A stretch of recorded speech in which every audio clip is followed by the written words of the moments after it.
You are listening to The Brian Craig Show podcast, broadcasting from sunny South Florida. Brian is joined by his wife and co-host, Kathy. Follow Brian on social media at briancraigshow.com. And now, Brian and Kathy. Welcome to the program, everyone. I'm Brian Craig, always joined by my wife and co-host, Kathy. Well, the biggest news in years broke last night, and that, of course, Elon Musk reinstating President Trump to Twitter, and he has over 80 million followers in really less than 12 hours, maybe more like 9 hours.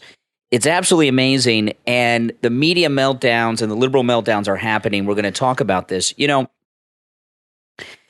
last night when this happened, it was really shocking because it's one of those things you think is going to happen because Elon Musk ran this poll all day long that millions upon millions of votes came in on. Should he reinstate Trump, yes or no? And it won out in favor of reinstating Donald Trump to Twitter, 52-48. And it was a very interesting thing that Elon Musk did because the media and the liberals are like, oh, he was supposed to have a council of truth and they were going to be the star chamber and decide. And he did this poll. Elon Musk is the richest man in the world. He is very, very, very smart, much smarter than any of these liberals out there, especially the ones on TV. And what he did with the poll, he'd already decided he was going to do it. The reason that he did the poll was to smoke out millions of bots on Twitter. And the bots, I promise you, I'm not going to say there were no bots in the yes column, but the vast majority of them, are on the liberal side because MAGA, we don't have bots. We don't even know how to make bots. The liberals, they all have bots. So millions of liberal bots were smoked out on Twitter in that poll, and it's amazing. And President Trump, as of this broadcast, has not yet tweeted, but here's the thing, okay? Donald Trump, he started out from zero because he had lost all of his followers, so which is absolutely amazing. And this is probably the fastest growing Twitter account in the history of Twitter, which is I'm sure President Trump has set a world record. But one of the things about this is the media have shut Donald Trump off, right? They don't carry him. Rupert Murdoch's enterprises don't carry him. And what they're trying to do, and they were starting to gain some success with this because media is so influential, is to make the country think people are tired of Trump. People are moving on from Trump. They want others.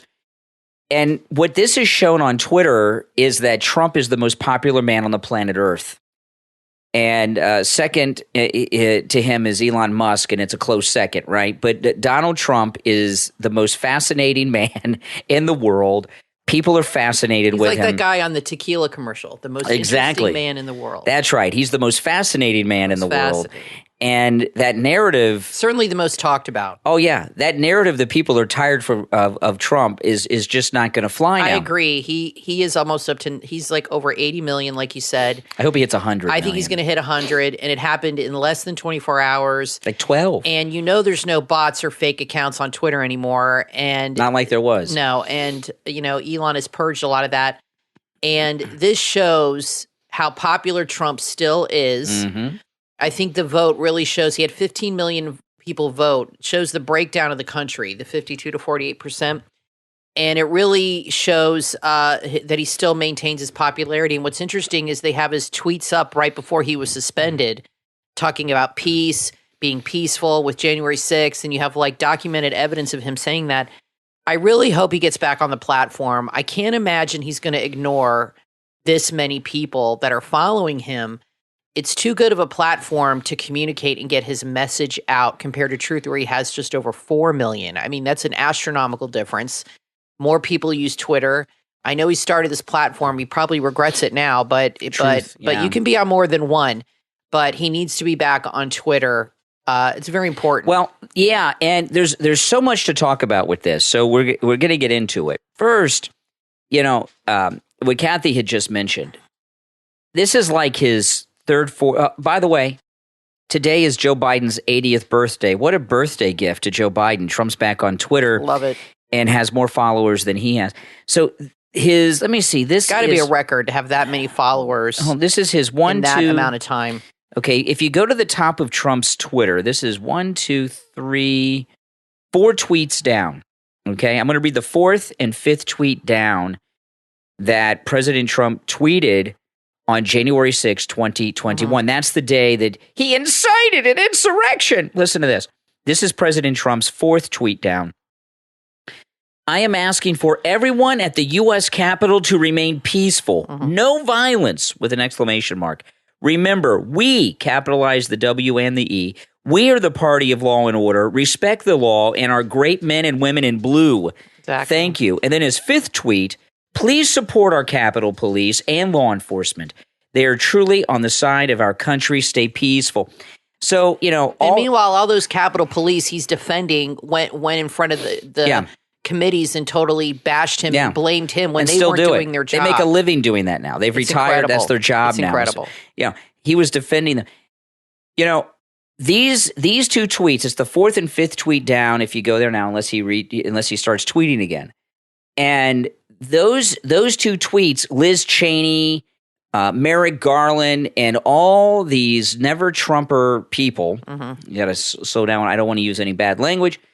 Those 2 tweets, they don't want you to see. He was trying to cool things off. He wasn't leading an insurrection. No. He was trying to stop violence.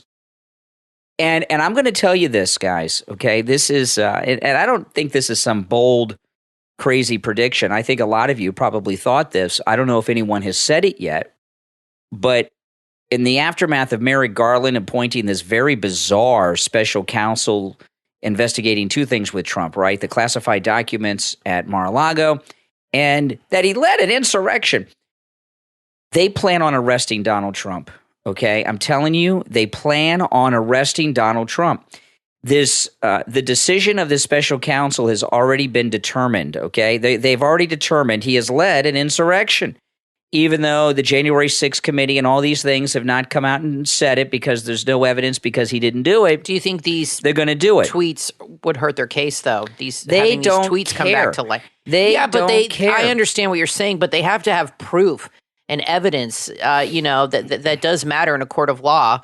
But it's hard because if he goes to court in D.C., which is a liberal place, if he gets an Obama appointed judge. It's not good for him. I mean, that's what I worry about. They're going to arrest him because if they charge him with insurrection, they'll say, "Oh, he can't hold office." So even if they just charge him, he doesn't have to be convicted. Just the charge alone. Oh, it doesn't matter what the law says; they're still going to do it. Okay, these people. No, I know, but is the charge alone enough to keep him? No, you have to be convicted. But they don't. But these people are corrupt public officials. They make their own laws as they go to fit their agenda. But here's the thing about all of this. Okay. Go back and watch Merrick Garland's press conference from Friday and watch when he walks away. He is consumed with rage. And I think he's angry at the Republicans because he's not on the Supreme Court. Remember, Obama nominated him and the Republicans wouldn't even have the hearings on it, the confirmation hearings, because we controlled the Senate then. And that's a lifetime appointment. It's very prestigious, and you don't have to do any work. And I think he's ticked off about that. But I do think they're going to arrest Donald Trump. They're going to charge him and arrest him and ask him to serve. It's going to be a mess. Unless he drops out of running, they're going to. I think they're going to give him an ultimatum. They're going to try to get him to drop out. Now, in the next segment, I'm not going to tell you who this is now, but one of the most high-profile MAGA people has walked back their support of President Trump. We're going to talk about that person in the next segment. And this is a very high-level MAGA person I'm very disappointed in. But we've had all these MAGA people, Candace Owens and others, who have thrown Trump under the bus in the last week or two. And now that he has just exploded on Twitter with his reinstatement, and they, because remember Candace Owens, well, it's time to move on and people are tired and Ben always hated him and I've sold out to Ben Shapiro. So Trump was rude to me and he was rude to me and I was giving him advice and he didn't take my, these people, Kathy, have got to think, well, maybe I screwed up throwing Trump under the bus. These Candace Owens type. I'm thinking that people. now, they reacted very quickly without really thinking. And it makes me think that that's how they felt for a while, and they just had their excuse. But now that he's back on Twitter, even if he doesn't tweet, he's back on Twitter, but he needs to tweet, and has so many followers. It's incredible. I think they're thinking what you're thinking, like, wow, he is still popular. That's right. And the problem with these people in that are, in that group, in the media and the people, the politicians, they just don't understand the popularity and the loyalty he has. And they never will. From the people. And people have to understand Trump is running again because he goes to these rallies, he sees the crowds, and I think he feels sometimes that he owes it to the people to do this, to not give up. You know what I mean? And he said he'll probably goes to these rallies and says to himself, look at all these people here that came out to see me. I can't let them down. And he's taking all this abuse for the people. Yeah, it's remarkable. That's absolutely correct. And it's amazing.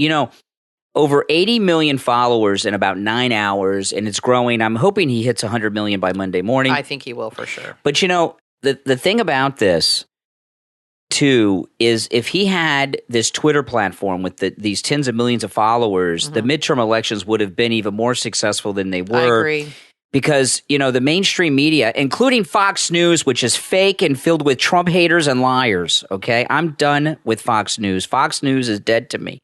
I tuned over there.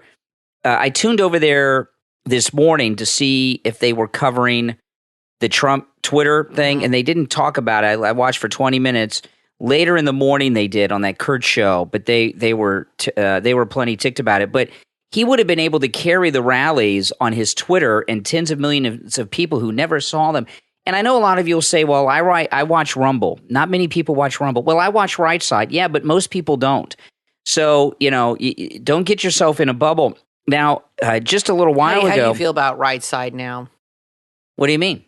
Well, are you still happy with Right Side? I'm not happy that they let Mike Nificent go. But they just a little while ago reinstated on Trump's Twitter the people that he was following. Okay. I'm going to go through this list because there's some people that he's got to unfollow here. He only follows 49 people. Now, these were people that he was following when he was banned. Okay. And here's some people. Here's the people he was following: Lou Dobbs, Kevin McCarthy, Mitch McConnell. He's got to unfollow Mitch McConnell. Let's see, a few others, Bartiromo. Oh, here's one he's got to unfollow. Mike Pence. He's got to unfollow Mike Pence. For sure. Because Trump is still following Mike Pence. And I'm looking down. I'm not let's see here. Oh, Roma Downey. I didn't know he followed her. Yeah, Mark Burnett produced The Apprentice. That's true. That's right.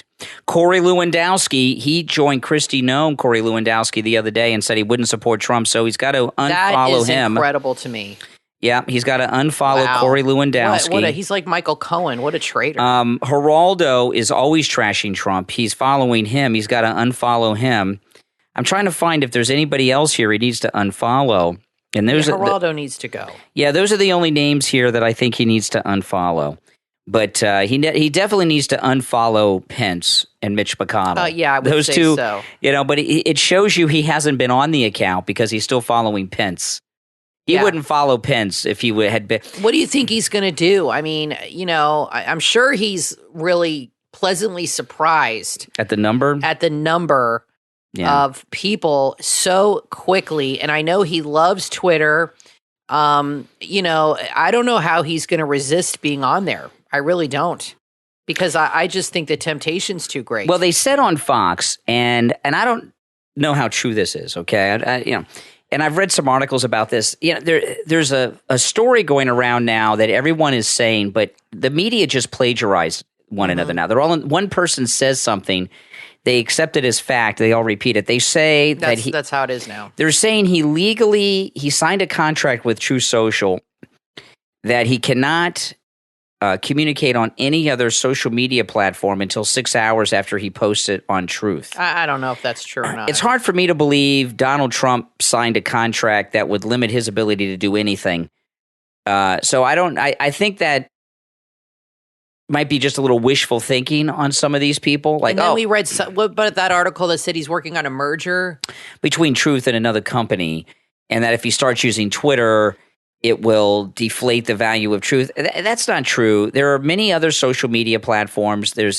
And most people are on most of them. Most of the people that are big in conservative circles on Twitter are also on Truth, like Cat I think Turd. He's regretting starting Truth. I really would do. think. I would think so. But he really had no way of knowing. Oh, no. And he even kind of said, or people have said that he won't use Twitter because this is what people in the media have said, because he doesn't want something he's attached to fail. So his options would be to sell Truth, which I don't think is going to happen. I don't know who would buy it, to sell Truth, or just use both platforms, which I think he should. I think there's nothing wrong. Yeah. I mean, okay, let's talk about Cat Turd. Cat Turd's not Trump, but Cat Turd has a lot of followers on both platforms. Yeah, a million on Twitter. He's very popular. He doesn't have 80 million, but he's very popular. Yeah. Everybody who's MAGA knows who Cat Turd is. He's hilarious. He's a Florida guy. Mm-hmm. Nobody knows who he is, though. Maybe it's Don Jr. Wouldn't that be awesome? I always thought it might have been him. But anyway, he's got merch and everything. He's on both platforms. He's on Truth. There's a lot of people. Don Jr.'s on both. Eric Trump. You can be on both platforms. There's no rule that says you can't be on both. And I just can't imagine Trump is going to ignore these kind of numbers. And he shouldn't. I mean, it's like he shouldn't. I mean, he can get his messaging out to right now 85 million people, 86 million people with one tweet. He's almost up to what he was when he was suspended, which was 89 million. He's in 12 hours. He's up to almost what he was. Mm-hmm. On Truth, he has like 4.5 million. Okay. So obviously Twitter has got more users. And it's amazing. I was really shocked he got back up to that number so quickly because I thought so many people had left Twitter. And those are not just MAGA people. That's everybody. That's conservative, liberal, everybody. When I first saw it last night, he just had a few thousand because I saw it right when it happened. Oh, it grew so fast. And I was hoping he'd get up to at least 4 or 5 million where he is on Truth. I never would have thought that when I woke up in the morning at 6 a.m., he had over 80 million. It's incredible. And it's and I'll tell you, Twitter's exciting. I got out of bed at 6. I woke up at 5. And I laid in bed for an hour on my phone just tweeting and reading tweets and commenting on tweets because things are getting so excited now that Trump's been reinstated. Excuse me, guys. But I'll tell you this. He's got to use Twitter because there's too many people there following him. And for example, if he did a rally for Herschel Walker, excuse me, guys, I'm all choked up because Trump's back on the Twitter. But if he did a rally for Herschel Walker, for example, they don't carry it on Fox, CNN, or anything, but he could stream it on his Twitter. And more people would see that rally probably that have seen any Trump rally before on Twitter because there's I know you guys that listen to us have probably been watching all the rallies like we do on Right Side or wherever you go. But most people in the country don't go to those troubles to watch the Trump rallies. And if he did a Herschel Walker rally, streamed it on his Twitter, more people would see that rally, I'm telling you, than probably have seen any other Trump rally since his first one. I mean that. So it's just too many people that he has access to. He's running for president of the United States to have a pulpit of that many. And, Trump's Twitter. And Elon would be very friendly to Trump. He wants him on that platform. He would do whatever he wanted. He would let him do whatever he wanted. Exactly. This is the thing, okay, with Trump and Twitter and getting back on there. What I said at the beginning, the media and the Democrats and the uniparty Republican establishment have been telling us for the last few weeks people are tired of Trump. They're bored with him. They're moving on. That obviously is not the case. And, when you're running for president of the United States and you have the ability to talk to over 80 million people with just using your thumb for a few seconds, you are obligated to do that. I was just going to say, he is obligated to use it. That's how I feel about it. I agree. I absolutely agree. Now, listen, we're going to take our break. When we get back, I want to play some of the reaction from the media and the left to Trump being reinstated to Twitter. Don't miss that. It's the Brian Craig Show podcast. My name is Brian Craig, always joined by my wife and co-host Kathy. And don't forget, the Brian Craig Show podcast is available on all podcast platforms, okay? We're on Spotify, iHeartRadio, Apple Podcast, Audible. If there's a podcast platform, we are on it. Just search the Brian Craig Show podcast. We'll take that break and be right back. Want to know where all the bodies are buried? Author Robert Allen Miltenberg holds the key to that question in his book, Pool Boy to the Mob, Everybody Out of the Pool. Author Robert Allen Miltenberg holds the key to that question in his book, Pool Boy to the Mob. Welcome to Mob-Ammy Beach. This book is a fictionalized account of Miltenberg working at a mob-owned Miami Beach hotel in the 70s. If you're a fan of The Godfather, Goodfellas, or The Sopranos, you will love this story that's full of colorful characters and wisecracking wise guys. It's a story with everything from Playboy bunnies and weaponized parrots to shattering the glass ceiling and getting away with murder, all in paradise. This is a wise guy tale you've never heard. Surrounded by pools, the trick for Bobby Moskowitz was not slipping in the one thicker than water. Bobby lived to tell the tales, and now you can read all about it. The funniest mob novel since Jimmy Breslin's The Gang That Couldn't Shoot Straight. Pool Boy to the Mob, Everybody Out of the Pool. From author Robert Allen Miltenberg, available on Amazon. Order your copy right now. Finding cool and unique gifts for the nerd in your life can be tricky. Luckily, LVL Uplife on Etsy makes it easy to find awesome accessories and apparel. Cuddle up with their Jack Skellington Nightmare Before Christmas throw pillow and their comfy Ditto Pokemon blanket. Add some interdimensional fun to any desk with their Rick and Morty mouse pad, stocked with Pokemon, League of Legends, anime, Rick and Morty, and much, much more. There's something for everyone. Give your friends and family, or maybe yourself, the gift of epic nerd accessories and apparel from LVL Uplife on Etsy. Go to Etsy.com and search LVL Uplife. That's all one word. LVL Uplife on Etsy. Order now.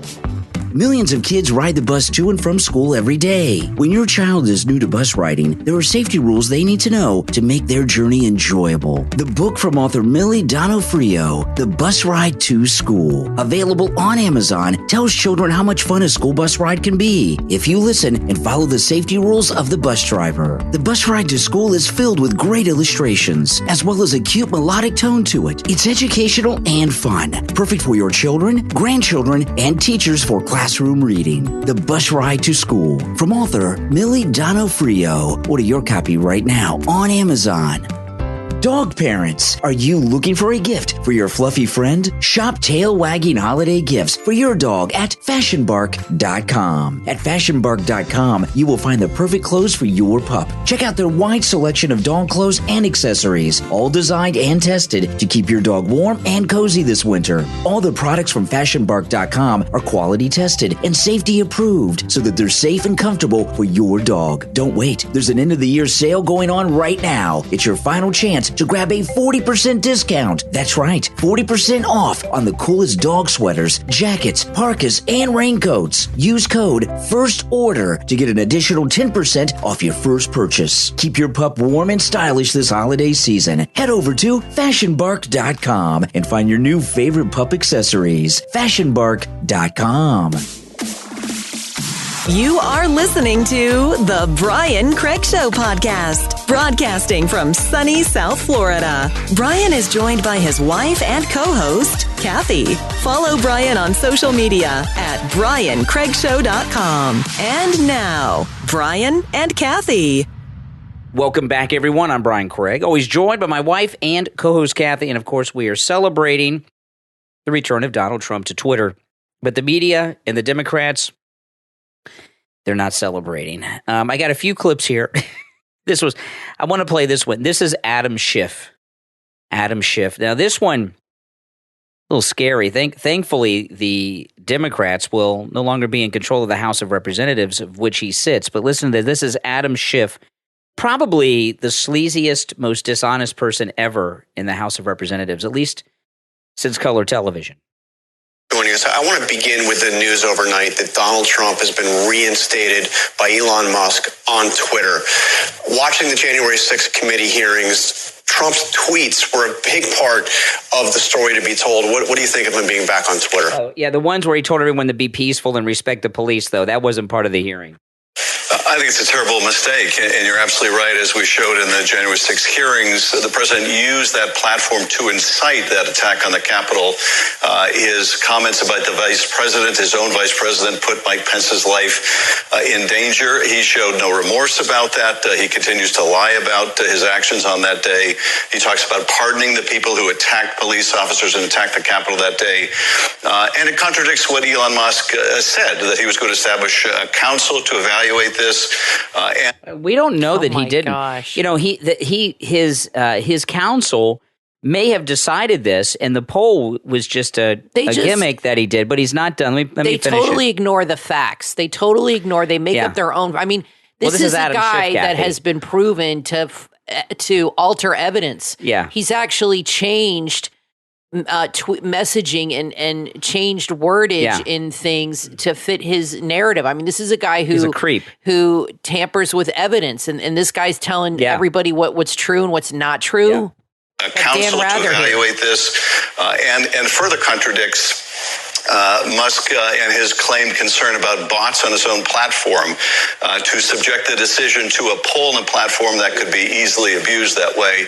It just underscores the erratic leadership of Twitter now under Musk, but also the security concerns with security people fleeing Twitter, and what that means for the protection of Americans' private data. Okay. So now, thankfully, Adam Schiff is in the minority party in the House, and they don't have any authority any longer. But what he's talking about doing now is some type of federal investigation that Elon Musk is a national security That's what they're risk setting the stage for by having him on there. Yeah, absolutely. Yeah, that's how these Democrats. That's how these Democrats operate. Okay, now this was CNN talking about President Trump being put back on Twitter. Listen.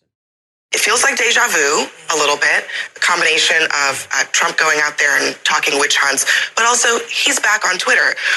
What will that mean for him, for our politics this time around?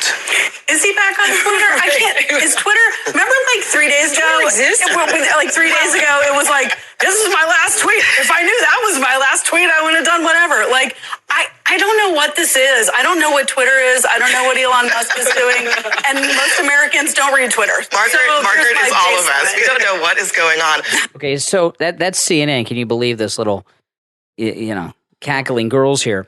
Now all of a sudden, no one follows Twitter. No one knows what Twitter is. He only has 86 million followers. No one reads it. We're a bunch of nobodies. Yeah, no one reads it. We don't know. What are you asking me about this thing? So this is when the story first broke. Brianna, whatever her name is, one of the most untalented people ever in cable news, she was on live on CNN when this came out last night. She's not happy. Is after the January 6th Capitol insurrection. I want to bring in CNN media analyst and media reporter for Axios, Sarah Fisher, with us now on the phone. We were just talking about Twitter here in the last hour or so, Sarah, this big development now. What do you make of this news? Well, I'm actually surprised, Brianna, because per our conversation earlier, I thought Elon Musk would wait until Facebook made this call in January. What does Facebook have to do with it? Who cares what Facebook does? But it seems that he was eager to move forward. He did this Twitter poll. Many millions of people voted. And the last time I checked, it wasn't really a wide margin. It was about 52% of people who voted in the poll said that Donald Trump should be reinstated. And Elon Musk, moving quickly as he does, very quickly reinstated Donald Trump after that poll. Yeah, so, 52 to 48, which is considered a landslide in elections. This they can't stand it. This is a thing they never thought would happen, and we're going to see a mass exodus of leftists now. Now he's got to go on Twitter, if anything, to really, even I'm back freak if I them want to out be even more. Yeah, I won. mean, if he doesn't I'm go back. on Twitter, I will be very disappointed. He really needs to do this at least once soon. I mean, he can be on both platforms. Being on Twitter does not mean truth is a failure.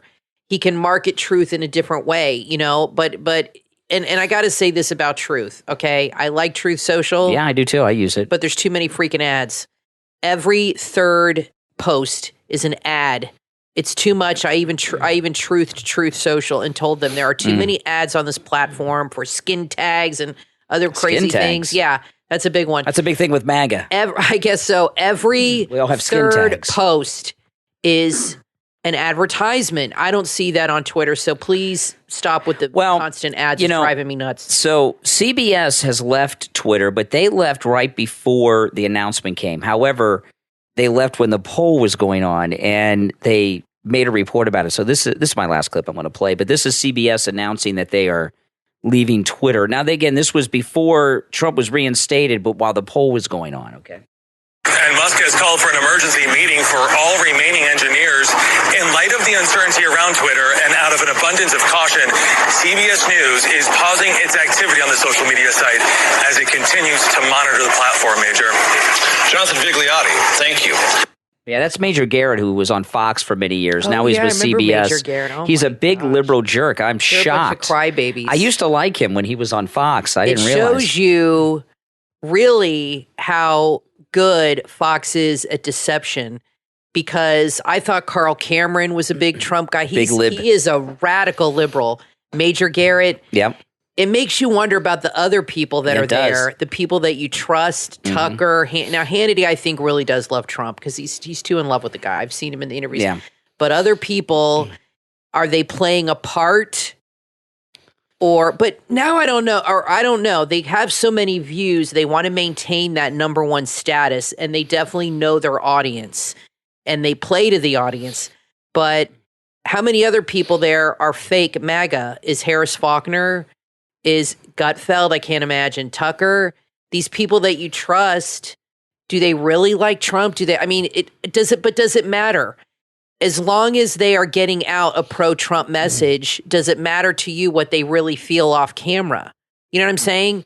If they get out the messaging and they report what's going on with Biden and Hunter and the laptop, and they get out the news that needs to be delivered properly, where other networks hide it and cover it up, does it really matter what they personally think? Does it matter to you if their messaging is what you want to hear? Well, you know what I'm saying? A couple things here. Are they playing a part, or does it matter to you? A lot of things going on here. These liberal meltdowns over Trump being reinstated on his personal account. Can you imagine the meltdown when he gets the POTUS Twitter back? Oh, man. Well, I just want him to start going on Twitter. Oh, yeah. I just think it's like a moth to a flame. I can't imagine the guy's going to avoid it. I'm going to ask you guys listening it's too tempting to respond to this question in the comments, okay? The value, I mean, come on, let's be honest here. We love Trump, and I'm going to stay on Truth. I'm on Truth at Real Brian Craig, and on Twitter, Brian Craig Show on Twitter. And I'm going to stay on both. And I'm Real Kathy Craig on Twitter. Yeah, I'm going to, as opposed to the fake Kathy Craig. That claims to be my wife. I chose that name, and then after I did it, I thought, that's kind of a dumb name, so I might start a new account, because you can't change your Twitter handle. I know. Once you have it, which I wish you could. So I might actually start a new. Well, don't give it. Well, that's what you are now. I only have 20 followers. Oh, you just started that one. Yes, well, I might start a new. Here's the. This is kind of a dumb name. I mean, you don't need real. Who would go around pretending to be my wife? Well, why are you Real Brian Craig? Because I didn't think of it when I started Twitter 10 years ago. I guess I did it because you say Real Brian Craig, so I'm Real Kathy Craig. I'm Real Brian Craig. So I was kind of a play on you. I'm Real Brian Craig on Truth. Brian Craig Show on Twitter. Follow me on both. But here's the thing, okay? And I want to ask you guys this question, and seriously, let us know in the comments. The value of Truth Social has been diminished a lot by President Trump being reinstated on Twitter. I mean, there's no getting around that. And is Truth Social going to go the way of Parler? Is Truth Social or Getter? Yeah, or Get. I'm on Getter too. I don't use Parler anymore. I got an account, but I haven't been on it since whenever. Do you think it's worth Trump getting back on Twitter to take the risk of Truth going in the toilet? Is it worth him, or is his ego so attached to it that he doesn't want to see it fail? Well, I don't think it's ego. I think he's got a business obligation to Truth Social. Right. But he's also running for president of the United States. So is it worth the risk of making that platform go down? You think about this. If you have the ability to talk to over 80 million people at any given moment, as many times a day as you want, and you're running for president of the United States, you have I believe, an obligation to use that. I can't imagine not using the platform. I don't want Truth Social to go away, but I think he needs to use both, and we can use both. I mean, people use Facebook and Instagram, or I'm on Instagram too. Exactly. Everyone has different platforms and does different things. Maybe Truth can offer something that Twitter doesn't. I don't know. It's very similar to Twitter. Yeah. But maybe they can offer something on there. Like they talked about have direct messaging, and they were working on that. And maybe they can offer live video streaming, offer something to up their game as far as that, or offer something different that Twitter doesn't. So people are like, I go to Truth for this, and I go to Twitter for that. With the number of people that followed Trump right away, it shows you how many people are on Twitter. I mean, he has 4.5 million followers on Truth, over 80 million on Twitter, and he over 85 million in 9 hours. So it's incredible. So I don't know what the value of Truth is any longer, because these alternative social media platforms have canceled themselves out when something new comes along. For example, Gitter and Parler became totally obsolete when President Trump started Truth Social. I mean, that's the way it is. I still use Gitter a little bit, and I know Steve Bannon is always talking about Gitter, and he's very connected to Gitter, and I understand. But Jack Posobiec is on Twitter, Gitter, and Truth. Yeah, I mean, Don Jr. is on multiple things. So yeah. You can be on both. One doesn't have to cancel out the other. So let's see what happens. I mean, I think he's going to hit 100 million, over the next few days. And I just don't think that he should ignore no. And that at all. I don't think he should either. So let us know in the comments, is Truth less relevant today than it was yesterday? Should President Trump use Twitter? It's not only is it new ownership at Twitter because of Elon Musk has done a lot of house cleaning with these snowflake liberal jerks over there too. And that's, it's a whole new company. And that's something to be said. Now, I want to take a moment to thank all of our Patreon supporters for your support of the program. And those of you that are Patreon supporters, thank you so much. It helps a lot and it means a lot. And if you would like to become a Patreon supporter, there is a link in the description of this episode, and there is also a link on my website, briancraigshow.com. And, Kathy and I post things to our Patreon page that we post nowhere else, not just the commercial-free podcast episodes. We put those up there. But we put photographs and videos up there that you see nowhere else except on Patreon. Behind-the-scenes stuff. Yeah, that's of our true. Exciting life. Yes, that's right. And we do that quite often. Yeah. So if you become a Patreon supporter, you have access to all of that exclusive content. And our top Patreon supporters get a live on-air thank you on each and every podcast episode. So the names you will hear now are our top Patreon supporters. I want to thank Andrew and Connie, Christine, Gary, ETW, Chuck, D, Pamela, Rick, Nick, Wesley, Macho, and Rome, Wisconsin. These are our top Patreon supporters. And again, if you'd like to become a Patreon supporter, there's a link in the episode description as well as a direct link on my website, briancraigshow.com. Now listen, the next segment you do not want to miss. One of the most high-profile conservative MAGA people has walked back support of President Trump. It's very upsetting and it's very disappointing. In fact, it's so shocking and so disappointing with this particular person that if Elon Musk had not reinstated President Trump to Twitter, that would have been the main topic of this entire podcast episode, including the thumbnail on YouTube and the title of the show on all the podcast platforms. But the reinstatement of Trump is big deal. So that's the lead. This would have been the lead if it were not for that. So do not miss the next segment. You're going to be disappointed in this person too, but we need to know about it. And you need to know about it. And maybe we can reach this person and get them to walk back what they're doing so far as their MAGA support, which, by the way, may be something they're regretting doing because they threw Trump under the bus very, very recently this week before this reinstatement to Twitter with this huge support that they probably did not know he has. So that's in the next segment. You will not want to miss it. We'll be right back. Do you have work you need done around your house or business, but don't have the time or know-how to get it done and done right? KS Maintenance will take care of everything you need with high-quality results. They're a family-owned company specializing in painting, plumbing, and general maintenance. KS Maintenance was founded on 3 principles: quality, pricing, and service. They do everything from small jobs to big jobs. Go right now to ksmaintenancecollc.com. ksmaintenancecollc.com and get the job done right at an affordable price. Parents, grandparents, and teachers, there's a book for your middle schooler that you don't want to miss. Zoya's Journey, a children's book that brings magic to life. Join Zora on her adventure of self-understanding, growth, and acceptance. If you're a fan of adventure stories with a magical touch, you'll fall in love with Zoya's Journey. It features gorgeous, awe-inspiring illustrations for both children and adults to enjoy, bringing the story to life with every page. Zoya's Journey will teach your children the importance of being resilient and encourage them to love themselves for who they are. Be a part of Zoya's Journey. Visit Zoya's Journey on Kickstarter.com to contribute and get your copy of the book Zoya's Journey on Kickstarter.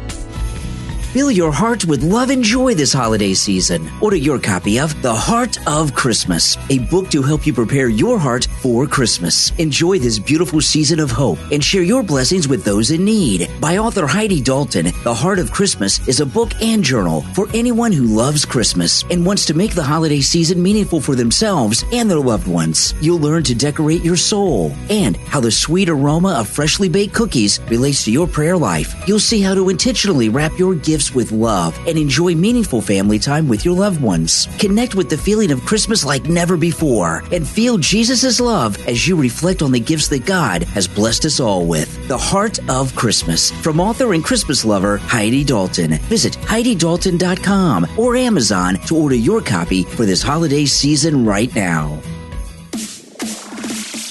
You are listening to the Brian Craig Show podcast, broadcasting from sunny South Florida. Brian is joined by his wife and co-host, Kathy. Follow Brian on social media at BrianCraigShow.com. And now, Brian and Kathy. Welcome to the program, everyone. I'm Brian Craig, always joined by my wife and co-host, Kathy. Thanks, everyone, for tuning in. All right. I was very disappointed today. I'd like to say shocked, but I can't say shocked because of the Fox News connection, but disappointed. And there's a lot going on this week. And of course, I'm talking about Dan Bongino. I listened to Dan Bongino's podcast today. For the first time in a long time, I was doing some work outside on the house, and we have an Alexa outside, so on our back porch. So I told Alexa to play the Bongino show from this week. What made you want to do that? Because I wanted to hear what his take on all this. I wanted to hear what other people's reactions were to what happened with Garland and everything else with Trump this week. And it happened to just start on the episode of his podcast that was the day after President Trump announced he's running for president in 2024. And this was very upsetting to me to hear this.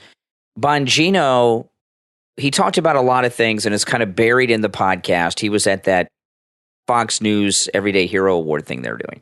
Yeah, the Patriot Award. Yeah. And he said, you know, I get email from people. They tell me I'm anti-Trump. They tell me I'm for Trump. And then he said, when I was for Trump, they said something. And he says, oh, by the way, I am for Trump, which I thought that was a strange slip. And then he said, listen, this is going to be a very contested primary, and I'm going to give you all the information on the primary that no matter who you are supporting, you're going to feel comfortable listening to this podcast. Now, first off, as conservatives, what are we woke? We want people to feel comfortable. What do we need our safe spaces now. I just want to explain a few things. I'm putting Dan Bongino back. I'm putting him on the list that I have of Brian's anti-Trump traitor list. Yeah, I've got a list of people. It's getting longer. And I'm adding Dan Bongino to it. And I was wrestling with this today. Was I going to add him to it or not? After hearing this, I am going to add him to it. I have a list of MAGA people who were dropping Trump. Candace Owens, Kristi Noem, Corey Lewandowski, Winsome Sears, and now Dan Bongino. Now, Dan Bongino, obviously, he's got that Fox show on the weekends, and he's kind of also like one of their paid contributors on top of everything else. So that is the Rupert Murdoch media empire, isolate Trump, not report on Trump. They have Fox News, they have the New York Post, they have the Wall Street Journal, and that's what that's about. And I get what he's going through, but that his name's still going on the list. And here's the thing, okay? I'm with Trump for life. And some of you, I may not like that. I hope you don't disagree with that. I am with Trump for life. I am MAGA for life. And I would just want to explain a few things here about what's going on. Because you're starting to hear a lot of people say, well, we want to win.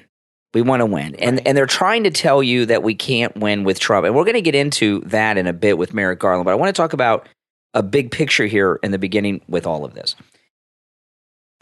It doesn't matter, bless you, Kathy. Excuse me. It doesn't matter if we win with Republicans that are fake Republicans, okay, like Kevin McCarthy and Mitch McConnell and all of these people. And I know a lot of you are new to politics since President Trump came down the escalator. But those of you that are not, those of you that have been Republicans, bless you again, Kathy. I always sneeze in groups. I think you're allergic to these fake MAGA traitors, right? So. These ex-MAGA traitors. Those of you that have been around long enough to remember being a Republican, being a conservative before Trump came down the escalator, I mean, ask yourself this. When is the last time the Republican Party, prior to President Trump, did anything? The Republican Party never did much of anything. They went out and said a lot of things. Oh, we want to overturn Roe v. Wade. We support the sanctity of marriage. Exactly. We support strong borders, but they never did anything about it. Didn't. In fact, the last thing the Republicans did prior to the Trump era now, prior to Trump coming down the escalator, the last thing the Republicans did that I could think of was pass the Patriot Act, which is now being used against MAGA people nationwide. So the Republican Party, do we really want them to win without MAGA and without Trump? This is a very long process, and I think Trump can win it. What happened with Merrick Garland this week, and we're going to talk about that. It's very important. But to me, and I don't want you to think I'm saying Trump's not going to win, because I believe he will, he can. But it's more than about us winning everything. We want to slowly change. I'd like to do it faster, but if we have to do it slowly, we want to change the Republican Party into a MAGA party and make it a real party, not a fake party that says all these conservative things that they have no intention on doing. For example, Paul Ryan, okay? Paul Ryan was, he was the speaker when Trump ran, first time and all that stuff. He was out there, and he disinvited President Trump from a campaign event. And then he made a big deal of getting President Trump to sign on, like physically sign the Republican Party platform.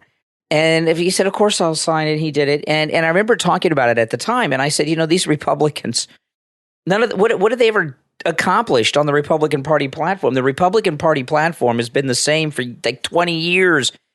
And President Trump did the biggest thing on that platform that Republicans like Paul Ryan never intended on happening, overturning Roe v. Wade. And President Trump did it after he was out of office, right? The Supreme Court did that with his pick. So Trump did that. So, there's a big picture here. I don't want to win with a bunch of Paul Ryan supported Republicans. So don't let them convince you of that. I will say this as well with Merrick Garland's announcement of this special counsel investigating Trump. I believe, and I haven't heard people say this yet, but I believe they're going to arrest Donald Trump. The special counsel is going to determine, it's already a predetermined thing, that he is an insurrectionist, and they are going to charge him with insurrection. They're going to do it.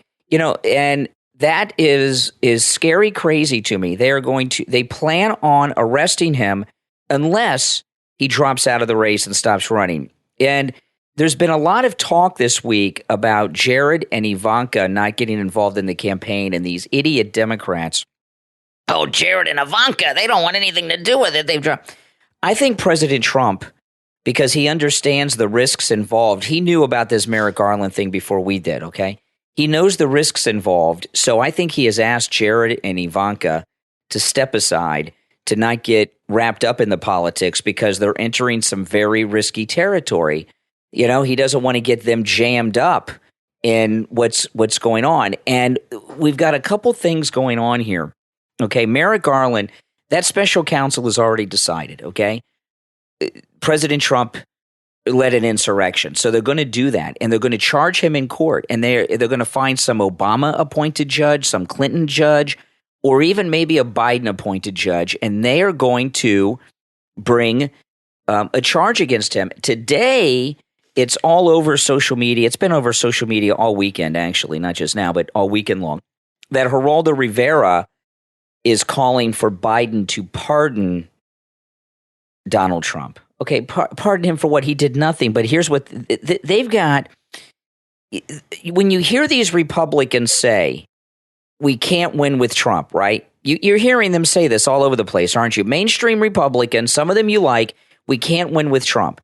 If Trump is such a loser, why did Merrick Garland bring out the special counsel? Why are they, the Democrats, going after him so hard with these never Trump or fake Republicans in Congress trying to pass laws to stop him from running? Why is Geraldo talking about pardoning? They've got like 3 or 4 schemes they're running right now to try to use the justice system wrongly and illegally and in a corrupt way to stop him from running. Biden said a week or so ago that they were going to use the law to prevent him from running. Remember this about a week or so ago. So they believe he can win, or they wouldn't be. If they thought Donald Trump couldn't win, they would just let him be defeated and say, oh, look, he lost and he's humiliated. They wouldn't be running all these corrupt schemes to try to stop him. And this thing so don't believe these things that he can't win, he can't win. They're doing too many things to try to misuse their offices to prevent him from being able to run. So they think he can win. By they, I mean Merrick Garland, whoever's running the White House, all these people think he can win. This thing with Geraldo with the pardon, okay? This law after the Civil War that was passed, the 14th Amendment they talk about. They didn't want the Confederate leaders to become president or take over the Congress, right? They didn't want General Lee or Jefferson Davis or anything like this to be able to hold office. That's why they passed that. But the Republicans pardoned the Southerners, the Confederates, and they killed people, right? The Democrat insurrection of the Civil War, they killed people. Over 500,000 Americans died in that war, okay? And they were all pardoned. President Trump didn't do anything. This thing but they couldn't hold office, even though they were pardoned. This thing Geraldo's talking about, Geraldo didn't just come up with this. Geraldo's an old-time New York Democrat liberal. He talks to all these elitists, okay? A lot of them are media people. A lot of them are media executives, and a lot of them are politicians. So this is another thing. So say they come out and pardon Trump, even though he's not done a crime or been charged with a crime. Say they come out and pardon him. They'll say, well, he's been pardoned, but he was pardoned because he committed an insurrection. That will prevent him from holding office. They have so many schemes going on against President Trump. Believe me, he is very much electable. Don't buy any of it. And shame on Dan Bongino. I knew when Bongino started doing that weekend show on Fox, there was going to be a change in him so far as his position. And this is part of the Murdoch, let's freeze out Trump and isolate Trump from everyone. And, and a lot of people are going to fall for it because a lot of the, Dan Bongino, Candace Owens, a lot of these people have a big, like you guys listen to me and Kathy, these people all have followings, and some of their followings will get angry and not listen anymore or follow them anymore. But some of their followers will still follow them. Right, Kath? Yeah. I mean, I listened to the Bongino. I replayed it for opening. you. You replayed it. We were eating lunch on the back porch. It was very nice out today. And you played on the Alexa. And I was very surprised because he started off his show with this like disclaimer, and he kind of said it multiple times. And I think what he's trying to do, I appreciate the position he's in, okay? It's a rough one. He's doesn't want to lose his job. These people are thinking of their careers beyond Trump, okay? And I think these people believe that Trump cannot win. I know you think he can. And then why are they doing all these schemes? I'm saying Dan Bongino and them. I feel that they feel he cannot win. So there's no future in it for them. When he ran the first time, it was exciting and new, and all these people came on board, and the momentum was behind him. And the last election, Biden is in the office because of that. He's running again, and I think they feel that he doesn't have a chance. You didn't have DeSantis back then. You didn't have there were people that ran against him, but it's a little different now because everybody kind of knows what Trump is about and how he plays things. And I think it'd be smart for him to play it differently this time, because when he first came on the scene, he was very shocking. And the things he said were like, oh my gosh, like in the way he insulted people. And it was like very exciting. And everybody was talking about it constantly in the news. Of course, nobody thought he could win either in the beginning. That's why Hillary told the news to be so nice to him, because she wanted him to be the guy she ran against. She was convinced she could beat him. But the way he acted was like nobody had ever acted like that before. Low energy and then insulting, and he just said what was on his mind. And so they know what to expect now, and they know what he's like. We've had him in politics for a while now, and none of that stuff is like shocking anymore. Everybody's kind of used to the way Trump is. So I'm wondering if it would benefit him. I know when he gave his speech when he was running, a lot of people like Dick Morris and Huckabee, I really like Mike Huckabee, they said if he continues this way, he'll do much better. If he goes up there and is more serious and stately and discusses the issues and his accomplishments, because he really did accomplish a lot. Just the Roe v. Wade, to me, is incredible. And you're right, because conservatives, the Republican Party, they don't do anything. And how many times did they talk about Roe v. Wade and use it to get people to elect them? And then they never delivered. That's what they do. They use these issues. That's why they never want to solve the problem, because those problems are useful to them. Yeah, and to you know get what? people to vote. That's why liberals never solve problems, because they can keep using those problems to get people to vote for them. Okay, a couple things going on here. But I think Bongino and them don't think he can win. So they're jumping ship. The whole Rupert Murdoch empire is against Trump. Well, yeah, he works for them. And so Bongino's connected to that. He's in a pickle. Okay, now, interesting thing here. Carrie Lake was at Mar-a-Lago for President Trump's announcement and was seen. I saw video and photographs of her sitting with President Trump and Melania. And here's what I think is going on, because a lot of people are speculating about this, that, she's going to be his running mate. We don't know, obviously. This is pure speculation. I don't think she's going to be his running mate. I think she's going to become his press spokesperson. I think Carrie Lake is going to become Donald Trump's senior press spokesperson and for his 2024 campaign. And I think that's pretty cool. And then that would make her White House press spokesperson in his second and non-consecutive term. I think that's what's going on there. Do you think, though, a lot of people are talking about Marjorie Taylor Greene and all that. Do you think, though, he is going to have a hard time getting a running mate? Yes. I really do. Yeah, because, I can see it already. And I think when Mike Pence came on board, I really don't think they thought Trump would win. And I think Mike Pence did it just to get out there and to be, and Mike Pence is not a nice guy. And I always thought he was, but I remember, he wears his Christianity, on his sleeve, and he lets everybody know every 5 minutes he's a Christian. And I remember when all that stuff came out about the Access Hollywood tape, and I said to you, there's no way Mike Pence, being a Christian, is going to stay with this guy. It was like a month before the election. I said, he's done. He's going to walk away, and it's going to look very bad.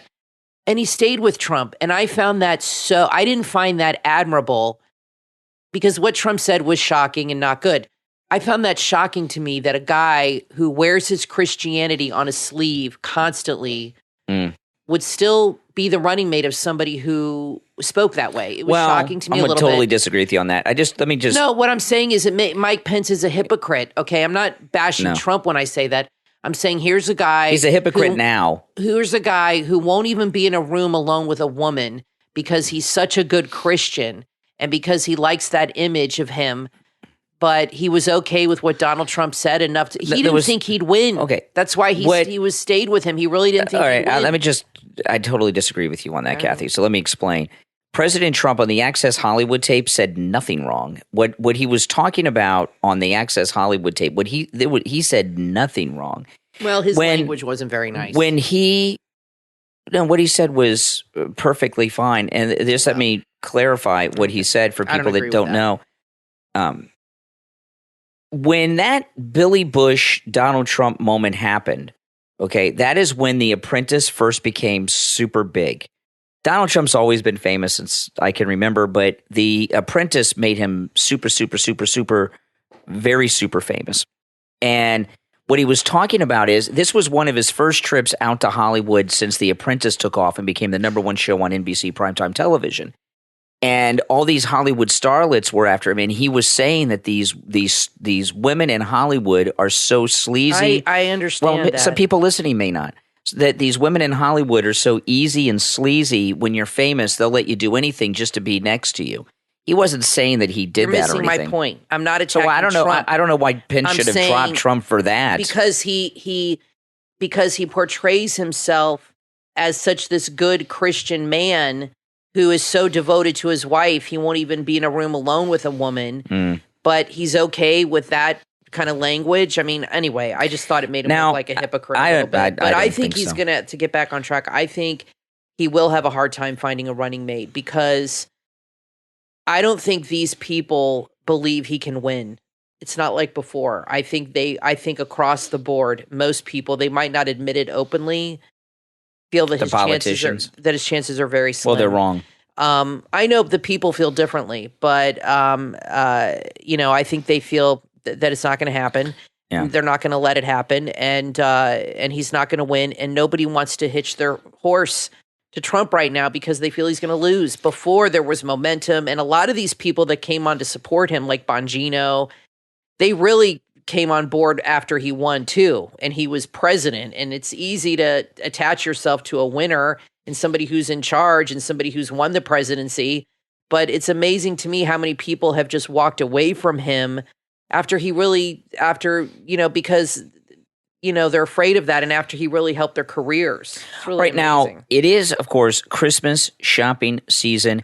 And there's no better place to do your Christmas shopping than MyPillow.com. And when you use our promo code KANE at checkout, KANE, not only are there huge savings, you can take advantage of all the specials at MyPillow.com with our promo code KANE at checkout, KANE. Not just the ones that I talk about and highlight. I highlight some of my favorite products, and sometimes what I consider like almost like your starter pack for MyPillow because everything's so good. But right now, as we are doing the podcast here, our dog Nina is sound asleep, snoring on the other side of the room on her MyPillow pet bed. And the MyPillow pet bed makes a great Christmas gift for the pet parent in your life. If anyone on your gift giving list has dogs, cats, get them the MyPillow pet bed. Our cat loves it. Our dog loves it. They're 50% off with the promo code KANE at checkout, KANE. And I'll just tell you a couple things about the MyPillow pet bed. We've always had pet beds. But the MyPillow pet bed is unlike any pet bed we've ever had. It has inside of it the same patented fill that's in the pillows. It's completely machine washable and dryable. And when you wash and dry it, you're washing the whole thing inside and out. And, pets, they have accidents on them. They bring in all their dander. They're dirty. They're even the cutest little dog or cat you have is an animal. And they get in things and they put it on the bed. And these other pet beds, they never get clean. They have foam inside, which you can never wash. You wash the cover. Everything they've ever done or brought to the bed is still in the foam. And you wash and dry. No matter if you air dry or machine dry the covers, you can never get it on those old pet beds. The MyPillow pet bed, we have 2 of them. They're great. The dog and cat love them. And they make a great gift for your own pet, too. You know, we buy Christmas gifts for our dog and our cat every year. We wrap it up, put it under the tree. I don't know how many of you do that. I've done that my whole life. It makes a great gift for your own pet, too. So go to mypillow.com and get your MyPillow pet bed. They come in many different sizes. We have the largest size, and they're 50% off with our promo code Kane at checkout, Kane. So the thing about Trump, finding a running mate is difficult is because of this. It's not that he can't win. I'm telling you, they all believe he can win. They're running too many rackets and too many schemes against him to stop him. It would be much we know they want Trump and MAGA gone. It would be easier to get rid of the whole MAGA movement if he were going to lose in a humiliating defeat. Yeah. Doing all these things they're doing, Garland, talking about pardons, special counsel, investigating insurrection, passing special legislation. Well, why do you think it'll be difficult for him to get a running mate? I'm getting to that. Yeah, they're going to when the primaries come, they're going to keep him off the ballot in some of these states. I'm telling you, for sure. That makes him an oppressed victim, which has us all who support and love President Trump circle the wagons around him. If he just lost, which makes him stronger. If he just lost, it would be easier for MAGA to fade away from the left. So they think he can win, or they wouldn't be doing all of these things. Now, so far as finding a running mate, some of the difficulty is this. Some of these people have become superstar politicians because of Trump, right? And you know who they are, like Kristi Noem, for example. Yeah. Kristi Noem, who came out not supporting Trump, then she tried to walk it back and didn't really do it with Bannon the other day. A caller called me up about this on the radio on Friday, and I told the caller, I said, and Kristi Noem is not the only one. I'm singling her out because she came out this week and is not supporting Trump. Kristi Noem feels she's peaked right now. She's at the top of her fame, and she's. Are there term limits for the governor? I don't know what they have there, but she's peaked. Term. She's peaked in her fame. She feels she's not ever going to be this famous. She's in her 40s, which is for a woman is like a man being in his 60s or 70s. She's never going to look better than she looks now. She wants to run in 2024. So what they do, part of the reason Kristi Noem is popular is because she's good looking. Okay, I mean, it's if she wasn't good looking, we'd still love her, but she wouldn't be as popular. Run or be like DeSantis's VP. She wants to be the president. Okay. So the reason he'll have a hard time finding a running mate is because a lot of these people that are at the peak of their political life right now, like Kristi Noem, they're being told that if you support Trump, you're not going to get any support from the Republican Party in the future. Yeah. No, nothing. So they're younger, for politicians, and they don't want to, say goodbye to that. So I don't know who his running mate's going to be. None of us know. He may not even know. It's been talked about. Marjorie Taylor Greene, Matt Gaetz, maybe. There are not many people. I think Greg Abbott would. Not many people go from the House of Representatives to that level. It's usually a governor or a senator because they have a whole state area. But I saw Matt Gaetz on Newsmax over the weekend, and he is as strong of a Trump supporter as anyone has ever been, and he's very loyal, and that's very important. And I know a lot of people still talk about that. I just don't see that ever happening. DeSantis, as I've said before, is a leader. He's not a second fiddle guy, and he has aspirations. And Trump, coming out and criticizing him for I don't know why.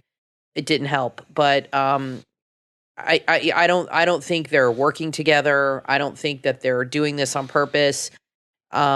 Maybe Trump has his reasons, but I don't think DeSantis is in on it. And DeSantis is not going to be his running mate because if he was, you have all these people talking about DeSantis running and running and running.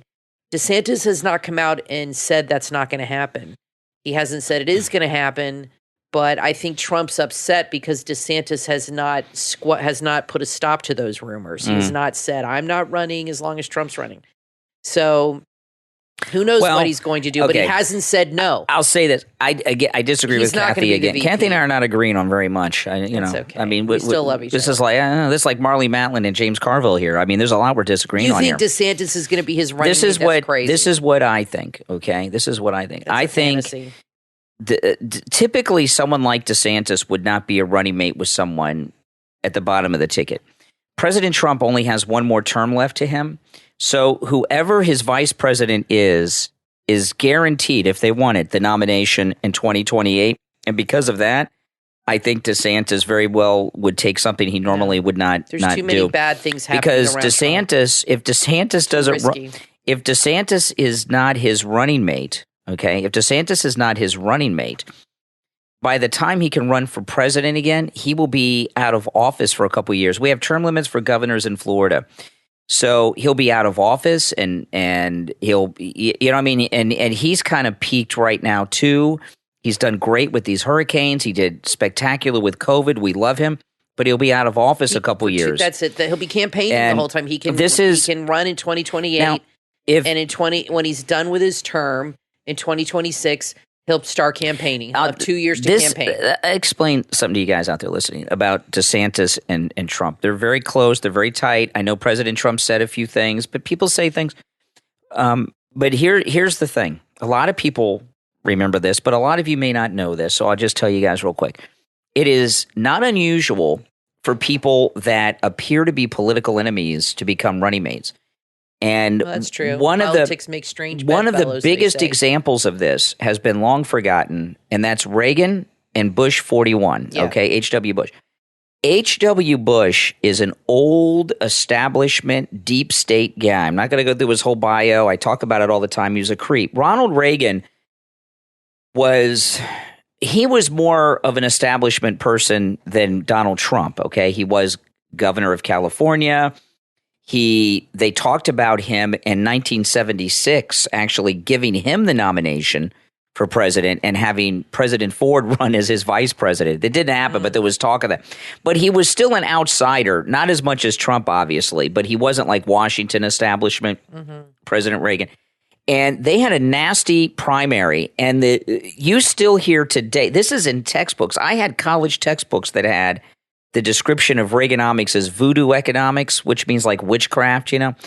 Voodoo economics was a term that George H.W. Bush used in the New Hampshire primaries against Ronald Reagan in 1980's Republican primary season. I'm sure Barack Obama didn't like Joe Biden either. So, well, they didn't. They weren't. No, it wasn't like this. So H.W. Bush was running around talking about voodoo economics, and he doesn't know what he's talking about, and then they had 2 terms together. So just because DeSantis and President Trump may not seem like they're besties today, which I don't accept that they're not, but let's just say they're not, does not mean they will not be running mates. I agree with you on that. I don't think that's the reason. Same thing with Kennedy and Johnson. They hated each other and they were partners. Yeah, I agree with you on that because DeSantis doesn't seem to be the type of guy that like lets things get under his skin. He seems a little more laid back. But that's not the reason I don't think he'll do it. I just don't think he's a second fiddle. Well, we're going to find out. I think he's a leader, and we'll find out. Now, it says here, Bill Barr, this is in the Daily Mail, says it's becoming increasingly likely that Trump will be indicted over the documents that they took at Mar-a-Lago. That's right. Days after the president claimed they were personal. Insane. This was yesterday. Bill Barr said Friday he believes the federal government has sufficient evidence to indict former President Donald Trump. He added that he doesn't think Trump should run for president. Obviously, he feels that way. It's amazing how many people that worked for Trump, that supported Trump, are all jumping ship. I mean, it's really incredible to me. I wonder what he's thinking because he really must feel he can't trust anybody, that nobody has stood by his side other than the people. Okay. This and there are even some of them. This goes back to it because Merrick Garland's special counsel, this guy is looking into 2 things, right? The insurrection charge they're going to bring against Trump and then the documents, both of them. Yep. Barr is a deep state establishment Republican. They love to use him because he was Trump's, attorney general, right. But he was not with Trump. Okay. What happened is Mueller was wrapped up in this investigation they couldn't get out of. Barr is very, very close friends with Mueller. They went to each other's kids' weddings, okay? They brought Barr in so they could get the Mueller investigation stopped, okay? So don't think Barr was some MAGA Trump guy who's turned, but it backs up what I said earlier in the segment. I believe they are planning on arresting Donald Trump. They're going to try first to get him to drop out of the race. If he drops out of the race, they'll give him an ultimatum. They'll let him go maybe. But if he runs and does not drop out, they plan on arresting President Trump, which is insane. Now, listen, we're going to take a quick break. Don't go anywhere. We have so much to cover on this program. I'm Brian Craig, always joined by my wife and co-host Kathy. The Brian Craig Show podcast is on all podcast platforms: Spotify, iHeartRadio, Apple Podcasts, Google Podcasts. We're on Audible. If there is a podcast platform, we are on it. Just search for the Brian Craig Show podcast.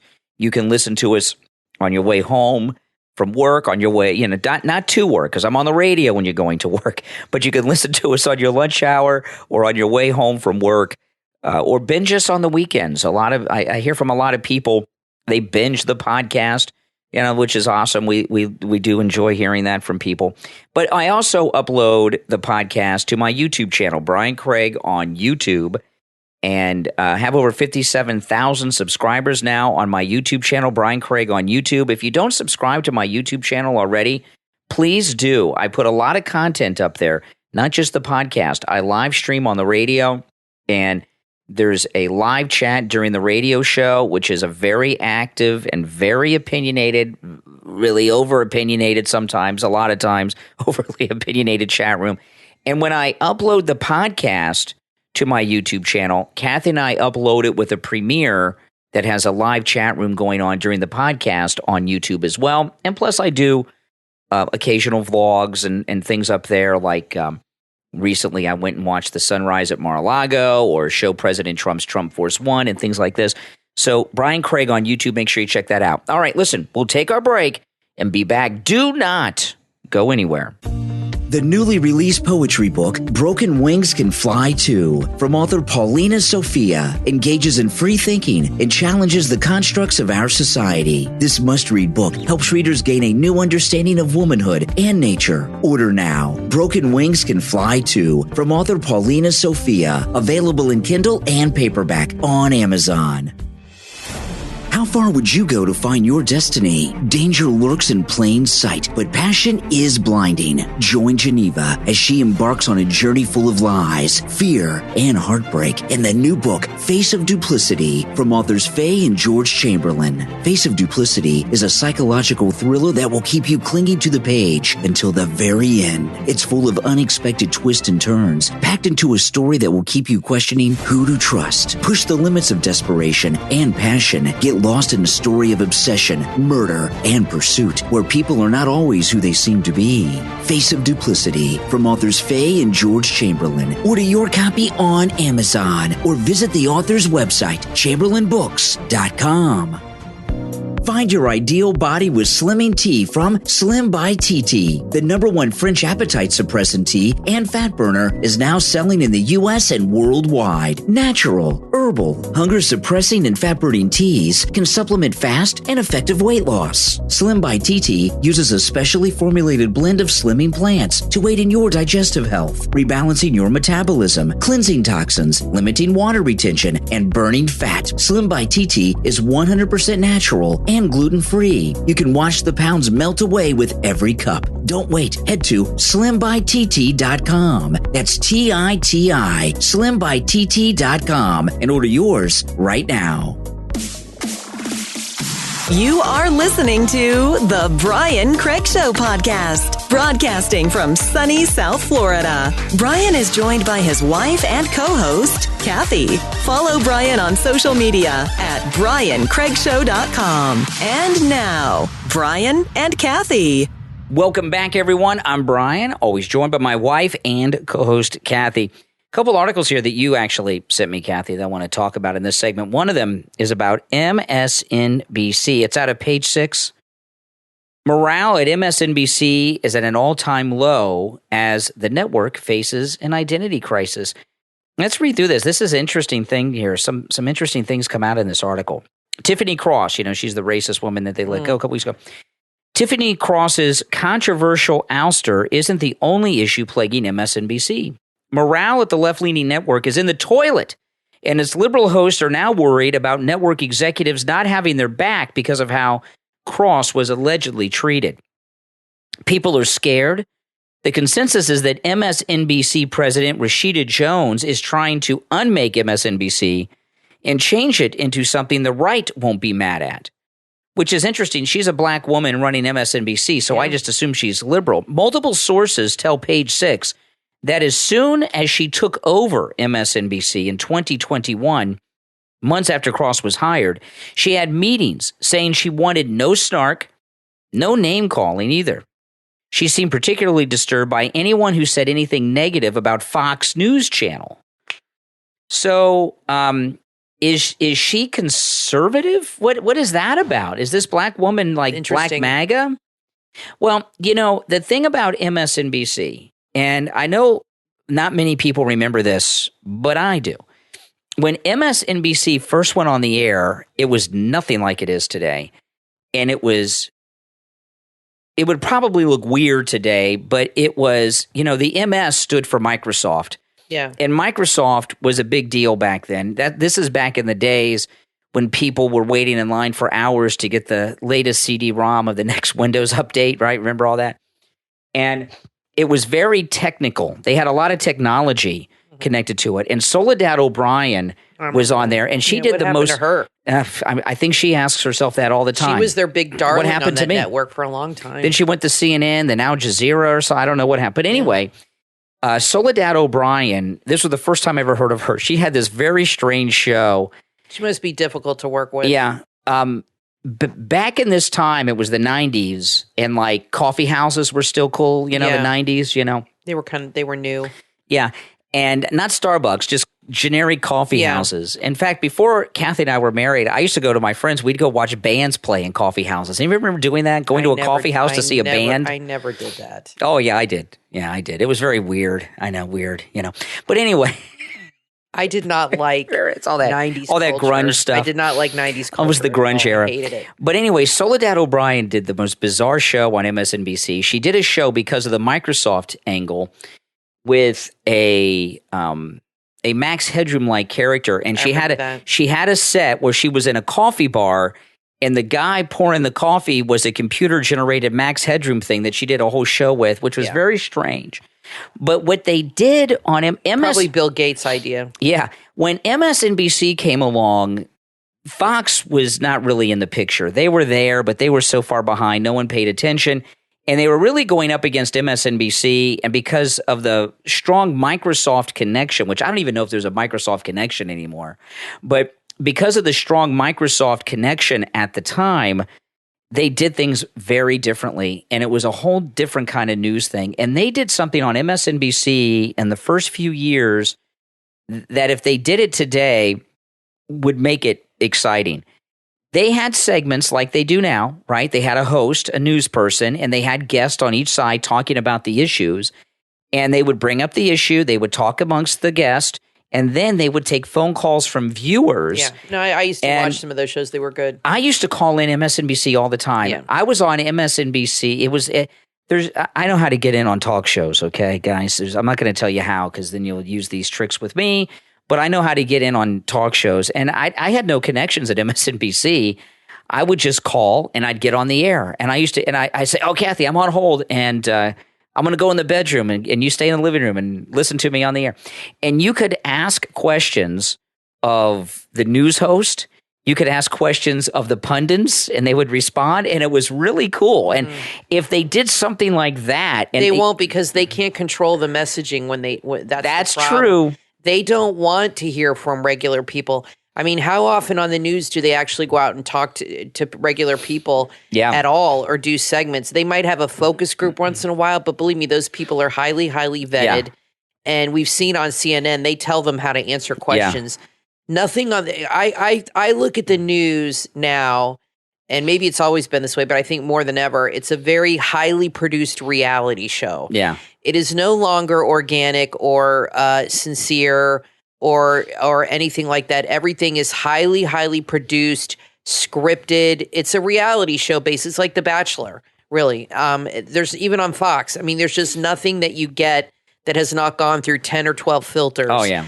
They definitely control everything that goes out on the air. And if they have a guest on that goes rogue, you're not going to see that guest ever again. No. That's why people that are on those shows that are guests, they're very careful a lot of what they say because they don't want to lose that lucrative gig that they have of talking on the TV. That's true. And they don't want to get off the television. But it was different. And it was cool in the beginning. I remember it was different and they took risks.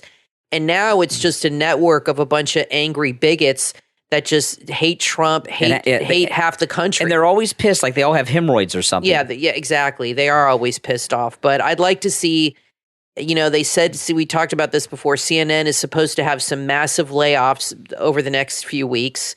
They said by December. Well, that's only a couple weeks away. And I really would like to see these networks change. But I think they have such an ideology they want to push that just seems to take precedence. But really, eventually what it comes down to is money. And if they're making money and getting the viewership that they need to stay lucrative. Well, to me, cable news is boring. It's too slow. All the same. I'm not interested in it. Yeah. And it's so weird. Like today, I went over to Fox this morning, right? It's Sunday. I went over to Fox and I'm going over there not to hear the news, but see if they're actually going to cover the news. You wanted to see if they were talking about Twitter. Yeah, so when you're supposed to watch news because they're giving you something that is new. I guess that's where the news comes. You drop the S, new. And I think a lot of you are that way probably too. You turn on the cable news to see if they're going to cover something you already know about. So, like this thing with CBS leaving Twitter, who cares? I mean, when is the last time CBS was relevant? Now, I just want to mention this. Nobody cares. Last article, you sent this to me over the weekend, Kathy, and I'm sure some of you guys have heard about this. Joe Biden agrees to pay climate reparations. The U.S. will pay up to $1 billion crazy to compensate developing countries for global warming, but China won't have to pay into the fund. Yeah. Okay.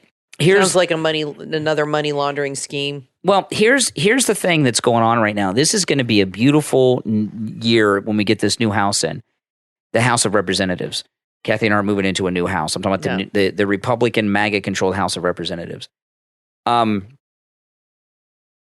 It's what Kathy said. This is another way for them to launder money like they've been doing through Ukraine. And because of this FTX crypto scandal, we found out about this huge campaign money laundering operation they were doing. And Marjorie Taylor Greene is calling in the new Congress for a complete audit of all the Ukraine funding, not just how much money they got, but a very detailed accounting of who got it and how it was spent. And the entire government, since Biden came into office, has been doing all kinds of shady deals like this because they couldn't do them for the 4 years of Trump, and they owe the donors a lot of favors.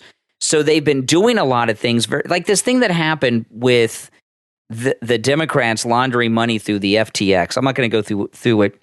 We've been talking about it a lot. If you don't know about that, look it up because I don't want to repeat it for everyone that we've been talking about with all week about it. But anyway.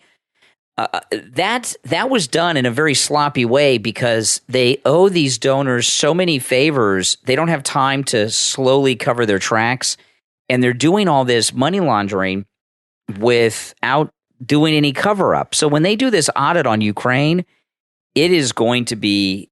Do you think they'll do it? The House? Oh yeah, they need to. I think that would be amazing. It came out. See now, all this talk about Kevin McCarthy. Oh, listen to this. So. Kevin McCarthy, all this talk about whether or not he's going to be speaker or not, in the last day, he's been saying all kinds of things. He's going to take Ilhan Omar off this committee, someone else off another. Well, now, listen to this. Now we know why. Listen to this. This is in the Gateway Pundit today.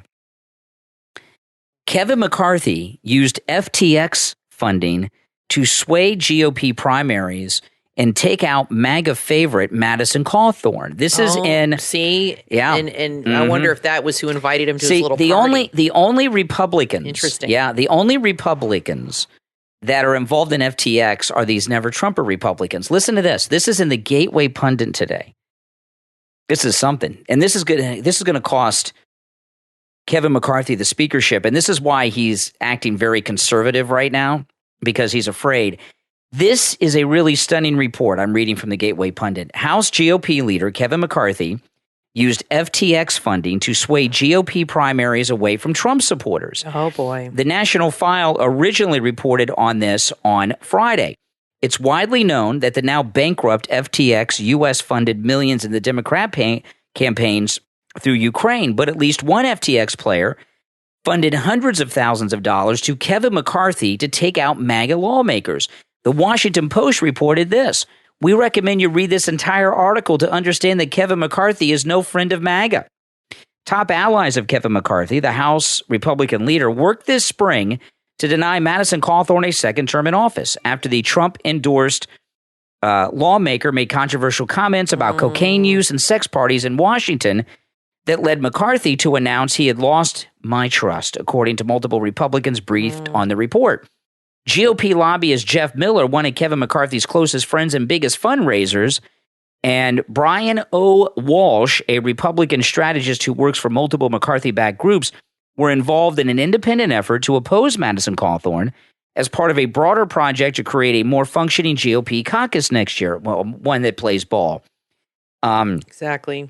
Yeah, and it's a very long story. But in the weeks before his primary, a group called Results for North Carolina spent $1.7 million to defeat Madison Cawthorn and support his opponent. I think Madison Cawthorn needs to come out and say exactly who approached him. Well, listen to this. He really needs to blow the lid off this. I'm sorry. And they got a breakdown of the money that McCarthy used. Most of the rest of the money, $700,000, came from an executive at FTX. So Kevin McCarthy used $700,000 of FTX money to support Madison Cawthorn's opponent. They all used the money from this that's company right. to defeat. And that's the real scandal. I am so excited this has come out. Yeah, that's crazy. I really am, because you guys got to read the Gateway Pundit. They have really good breaking news. The GatewayPundit.com. That nobody else reports. And Kevin McCarthy, this is huge. And if he used FTX money for this, what other deals was he involved in? There's all kinds of dirty deals going on in Washington. It's extremely corrupt. Yeah. I think that we've just scratched the surface on what things are really like. But I think Madison Cawthorn needs to spill his guts and say exactly what went down and who approached him. And I have a feeling it's Frank Luntz and Kevin McCarthy are involved. Well, we know they were living together. Maybe they were having weird parties. Who knows? Frank Luntz is a weird guy. I mean, he's a weird guy. Frank and his weird toupee. Yeah. So who knows what goes on there? But I'd like Madison to come out and say exactly who approached him. Why not? He's got nothing to lose now. He just bought $1 million house in Florida. He's living large. I mean, I think he will find a place in Trump's circle. He's been to Mar-a-Lago. He was there with the announcement. He's a MAGA guy, and I think Trump's going to bring him into the fold. Trump has very successfully been weeding out people that are loyal and not loyal, and he's very into loyalty, and he's very into revenge. This story about FTX and Kevin McCarthy, it's not an accident this just came out. These are the MAGA people who don't want him to be speaker letting this be known. Good. Right? That's how this is happening. Leaking it to Gateway Pundit. The liberals want to give the impression that, the GOP is at war and that, we're self-destructing, and I don't see it that way. I don't see us as at war with ourselves. I really, the old GOP, I don't consider them conservative. They're part of the liberals. They just say they're conservative, but like you had said, they don't do anything. They don't get anything accomplished. And there's problems within the Democratic Party too. You have people that are super radical, and then people that are more middle of the road that you don't hear from as much, and they're not happy with the way things are in the party. So no party is perfectly in sync and harmonious with each other.